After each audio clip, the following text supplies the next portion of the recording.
Have you ever seen the founder of your business or any leader change his or her mind frequently? But that only makes you a leader, it does not make you a transformational leader. Both opposite points of view will have merits.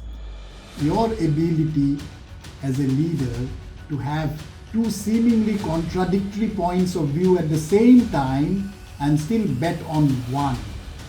What if I were to tell you that that is one of the price of leadership? Are you willing to pay that?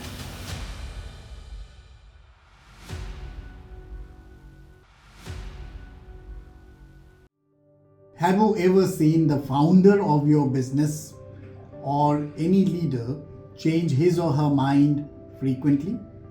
What if I were to tell you that that is one of the price of leadership that you have to pay? And what is that price? The ability to change your mind? It's slightly more than that. To illustrate this point, let me take you to a conversation between two friends, Prasenjit 1 and Prasenjit 2. And I'm going to select a subject which is volatile. Prasenjit 1 deeply believes that when this entire subcontinent of ours was divided on the basis of religion, and one country runs on the basis of religion, it is only fair that the other country should also run on the basis of religion. Of course, the majority religion. Now, Prasenjit 2 disagrees vehemently. Prasenjit 2 says, look, we were not divided because we wanted to be the polar opposite of the other country. In fact, there are many people from the minority religion who voluntarily decided to stay on in our country because our idea of our country was not being an opposite of what the neighboring country decided to do. Now, till this point in time, there are two different points of view, seemingly irreconcilable kind of points of view, but that's not difficult to imagine. What is difficult is why are these 2 points of view so different? So then you have to ask a question. Prasenjit 1, what makes you think this way? You know, my grandfather had 12 shops in Karachi. Overnight, we had to run and we came as refugees, first to Punjab and then to Delhi. In fact, my great-grandfather saw 2 of his brothers being beheaded in front of his eyes. We don't even know what happened to one great aunt of ours. We only hope that she died. And we had to start all over again.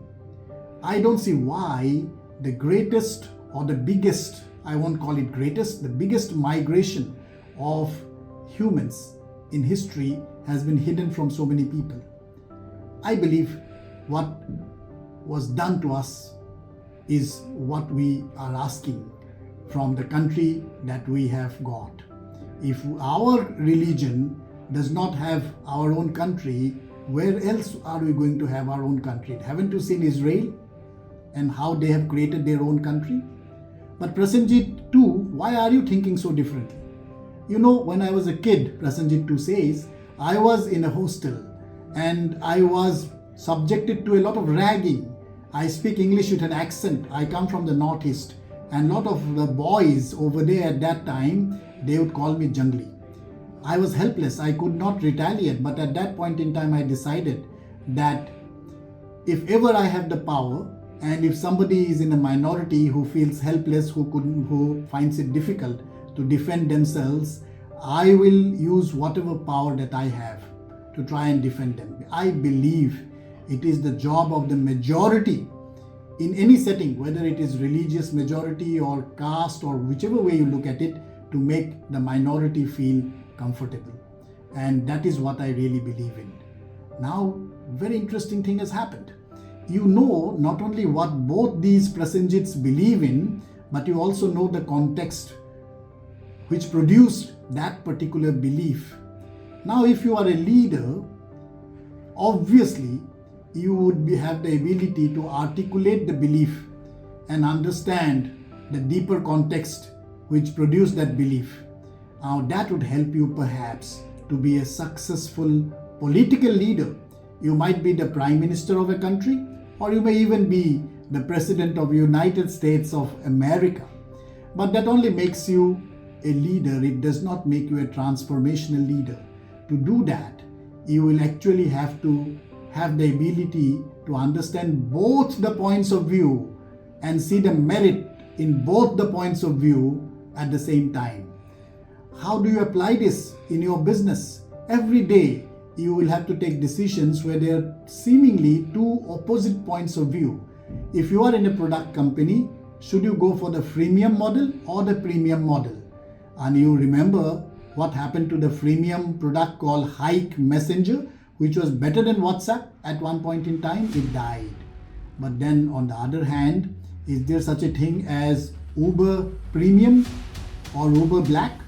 It doesn't succeed. So therefore, both opposite points of view will have merits. Your ability as a leader to have two seemingly contradictory points of view at the same time and still bet on one is one of the biggest price of leadership. Are you willing to pay that?